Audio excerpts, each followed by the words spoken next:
19 सितंबर से संसद की कार्यवाही उसके नए भवन से चलने लगेगी। दिलचस्प बात यह है कि नए संसद भवन के 6 द्वारों के नाम प्राणियों के नाम पर रखे गए हैं।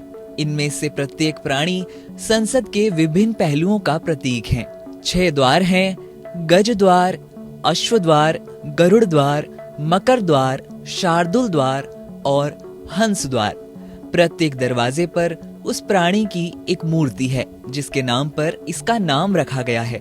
गज द्वार का नाम हाथी के नाम पर रखा गया है, जो बुद्धि, स्मृति, धन, बुद्धिमत्ता का प्रतिनिधित्व करता है। यह द्वार भवन के उत्तर की ओर है। वास्तु शास्त्र के मुताबिक उत्तर दिशा का संबंध बुध से है, जिसे बुद्धि का स्रोत माना जाता है। द्वारों पर हाथी की आकृतियां आम हैं।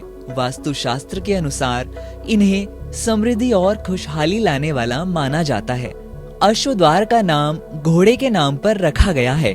घोड़ा शक्ति, ताकत और साहस का प्रतीक है। तीसरे द्वार का नाम पक्षियों के राजा गरुड़ के नाम पर रखा गया है। गरुड़ को भगवान विष्णु का वाहन माना जाता है। गरुड़ को शक्ति और धर्म का प्रतीक माना जाता है। बता दें, गरुड़ द्वार नए संसद भवन का पूर्वी प्रवेश द्वार है। इसी तरह एक मकर द्वार है। मकर मूर्तियां दक्षिण और दक्षिण पूर्व एशिया में फैले हिंदू और बौद्ध स्मारकों में देखी जाती हैं।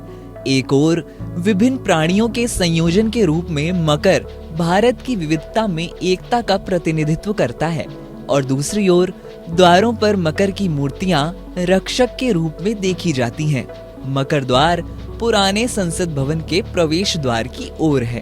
5वें द्वार का नाम एक अन्य पौराणिक प्राणी शार्दूल के नाम पर रखा गया है, जिसका शरीर शेर का है लेकिन सिर घोड़े, हाथी या तोते का है। नए संसद भवन के गेट पर शार्दूल की मौजूदगी देश के लोगों की शक्ति का प्रतीक है। संसद भवन के 6ठे द्वार का नाम हंस के नाम पर रखा गया है। हंस देवी सरस्वती की सवारी है। हंस की उड़ान मोक्ष का प्रतीक है। यह जन्म और मृत्यु के चक्र से आत्मा की मुक्ति का प्रतीक है। संसद के द्वार पर हंस की मूर्ति आत्म साक्षात्कार और ज्ञान का प्रतीक है। Bureau report, APN news.